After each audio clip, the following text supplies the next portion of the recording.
It's just right. a short drive. It's just a short drive. Yeah, probably about 6.5, maybe 7 hours. That's That's a not short too drive. bad. It's worth it. You can handle it. Please hold on, Kandis. I do want to continue the conversation, but I want to see who our other guests are. So if you can, just keep on the line, and at some point I'll probably come back to you, but I do want to find out. I think we have one other caller, and we may have some more later on during the course of the day. But, Dean, who we got? We're going to bring them in just 1 second. Are you enjoying the smoothest conversation in podcasting? Straight Talk with Dean and Mark. Hi, this is DJ Smooth Jazz, syndicated radio host and co-owner of Portfolio Group LLC, your smooth jazz lifestyle and entertainment group with offices in Durham, North Carolina. Portfolio Group LLC specializes in promoting the lifestyle of smooth jazz listeners with the promotion of smooth jazz events and the distribution of African American owned wines. For more information, portfoliogroupllc.com, or you can swing by my secondary site, djsmoothjazz.com. Now back to Straight Talk with Dean and Mark. Yes, indeed, we're back, and right now we have Todd on the line. Welcome to Straight Talk with Dean and Mark, sir. How are you guys? Doing All right. good, Todd. We get ready to change this beat a little bit because Todd is actually involved in the internet world and has created, I believe he's the CEO of Build 1X. And Build 1X, I understand, is doing some very major things in construction. And I also like his attitude just about life in general, because I was reading some of the messaging that he had on his LinkedIn profile where he's basically saying that, well, two things. One, he's talking about how we oftentimes ignore those people that are in the working class, and I can definitely relate to that, having had some folks that have been everything from bricklayers to carpenters to plumbers in the family. And then he's also talking about how this particular company that he has founded is a way for them to actually create some income. So if you could tell us a little bit about your life philosophy and a little bit about your company. Yeah, I appreciate that. Good to talk to you guys. Thanks for having me on. The company was actually, I'll tell you about that first. It was actually founded by a guy named Trace Stevenson. Trace was a framer for 24 years, and when he brought me on, it was because he had a real vision for helping working class construction workers all over the country and all over the world. And I came from a very blue-collar background. I was born and raised in West Virginia and Ohio, and really my grandfather was a coal miner. I mean, we just came from very humble roots, and I just right away felt a need to be a part of this. I felt like you just said, the working class in this country especially is just oftentimes ignored, vilified, looked down upon, while at the same time they're the people that we rely on to build everything. Everybody walks in their house, flips on the light switch, and just expects it's going to work, and never once asks, I wonder who goes out there in the dead of night and makes sure that thing's working when the power goes out. So what Build 1X does is we created a rapid pay system, a way for a job board so people could find employment faster in the trades and in blue-collar work. And we're really dedicated to building these systems for men and women all over the country and all over the world to be able to find the job, do the job better, and get paid faster. And so, I'm really dedicated to that. And if you've read some of my stuff, you can see that, my life philosophy is, number one, to be disruptive, and number two, to work together. That, I say to people all the time, look, I can be sure of one thing. Not one person on this planet is going to get out alive, so we're all in it together. We might as well do some good together. So I get to match my philosophy with a great company, and I'm thrilled to be a part of it and really excited to help out.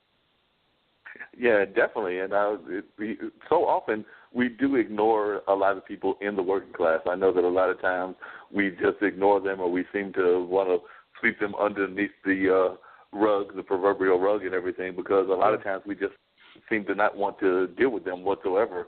And like I said, we've had Kandis on for the last 40 minutes, and of course she goes to Christ Central, and which is a local church here. But one of the things that they talk about is people oftentimes forget that, if you want to look at things from a religious standpoint, most of our great religious leaders that are worship and everything usually came from those kind of backgrounds. I mean, if I remember correctly,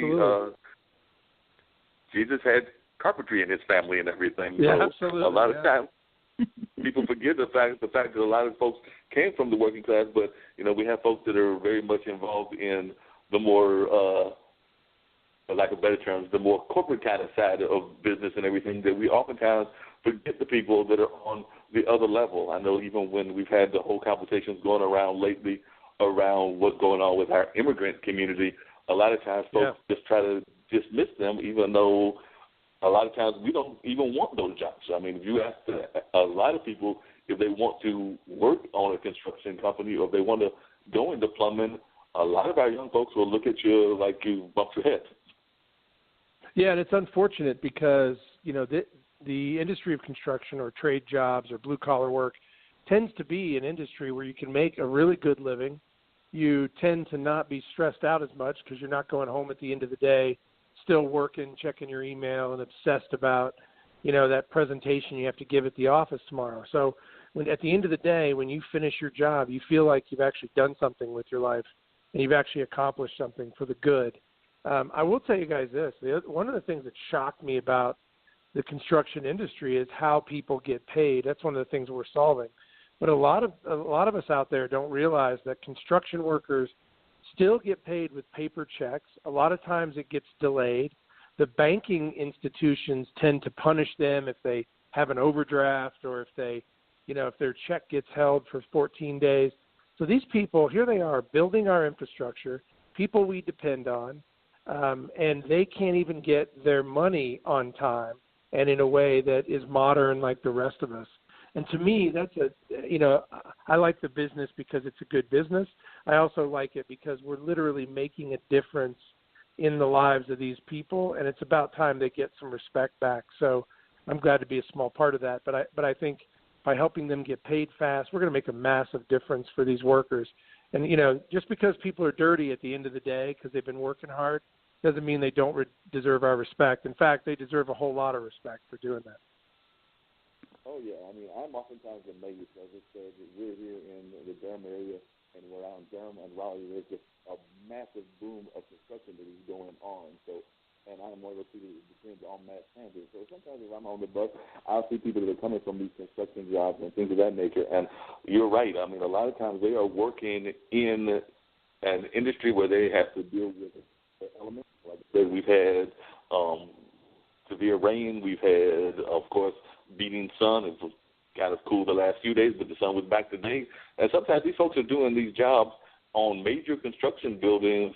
And if it's like feels like 100 to us, and we're on the street level, I can only imagine what it feels like if you're like 100 stories up, or however many stories up. It might not be quite 100 stories because we don't have anything that big in our skylines. But even if you're 20 or 30 stories high and everything, you're closer to the sun. So I can only imagine how much more heat that must feel like to be in that kind of environment. And you're right. I know a lot of times people that are in those fields wind up doing getting caught up in things like predatory lending and getting caught up in having to do their checks in the places that are like quick check places, because a lot of times they're not set up to be prepared to be in regular bank accounts or things of that nature, or like you said, their employees may be behind or not have their bank accounts set up totally the way that they should. So I have seen that even having. It's just unfortunate. It's unfortunate. It's like technology. I've been in the technology industry for a little bit, and it's interesting to me that technology had no problem building other tools for people like LinkedIn and things like that for white-collar jobs. Oh, that was no problem. But these blue-collar workers, these salt-of-the-earth people, they didn't get the technology they deserved. And it's really it's sad because, these people that we look down on, at the same time, they, when the power goes out, you start looking for them. You know what I mean? So all of a sudden they're important to you again. So I just think we need to start looking at all groups of people, like hardworking people that work in these dirtier jobs. We need to really start asking ourselves, do we give them the respect they deserve or not? Because if we're not, we need to check ourselves on that and get back to realizing that every job is important, especially the ones that we depend on every day, like people who build our homes, people who build our offices, people who make sure the power and the water work. Those are important. You know, my father worked in the water company for 37 years. He started out as a laborer. He was in a meter reader. Then he worked his way through the whole company, finally became a leader. But of all the leaders in his company at the time before he retired, he was the most respected because he was the guy that if he drove past you on the side of the road and you were a road crew, he would stop his car in his suit and get out and help you in the mud get the job done. And that's the kind of work ethic we need back, I think, in the country in general, but I think it's the respect we need to be giving each other all the time. Yeah, because, I mean, one of the things we talked about on this show before, because we've had some different kinds of activists and different people around and everything, is that it seems like we've even lost that kind of respect in our educational system, because I remember there was a time when I was up that people would actually have degrees in the vocational fields, and a lot of our schools have totally eliminated these kind of vocational training. So not saying all, because there are still some vocational schools out there, but a lot of schools don't even teach that at the high school level or even in the junior high level, or even some cases I would even argue on the technical school level. So, I mean, these are jobs that are very much important, like you said, to our infrastructure, but if we're not training the next generation, then we're probably creating an even greater problem. Well, think about how scary it is. You know, my wife and I were at our daughter's when she was leaving elementary school, going into middle school. And to your point, the person running the school at the time got up in front of all these fifth graders and said, who's going to college? Make some noise. And it was kind of not a huge response. And she said, oh, I better hear every person say they're going to college. And I turned to my wife and I said, that's a terrible thing to say, because sitting out in that audience might be a fireman, it might be future police officer, it might be a construction worker or a plumber, and she just made these kids feel terrible because maybe they don't want to go to college. You know, maybe their path is to fix cell phone towers or to fix power lines, or, you know, so it starts when kids are very young. It's like we've made one path for them. We make them believe that college is the only path. And then what happens is they graduate college, they've got hundreds of thousands of dollars in college loan debt, and they've got a job paying $30,000 a year out of college. They have nothing but debt, and they're behind. Versus, you know, maybe some of them wanted to be vocational jobs. Maybe some of them wanted to be a plumber, and now they feel bad about it. And it was, you know, one of our founder's friends said his son was in college and started a painting company. He was painting houses. And he said to his dad, he goes, I can't wait to graduate so I can get a real job. And his dad said, son, you're making like $60,000 a year and you're not even out of college yet. You have a real job. You have a business. You're running a business. But his son looked at it like it was not a quality business because it wasn't in the quote business world. It was in the painting and construction and vocational world. That to me is really sad, because there are a lot of kids out there that have a real talent for construction. They have a real talent for building. They have a real talent maybe for saving lives and being a fireman or something. And we don't let them just take that path. We make them think that it's wrong. That's a problem to me. That's a very big problem. Now, you mentioned that you had come into this field from the technology field. So tell us a little bit about how you got into not just this field, but which technology field you were in and some of the other things that you have done in your own career.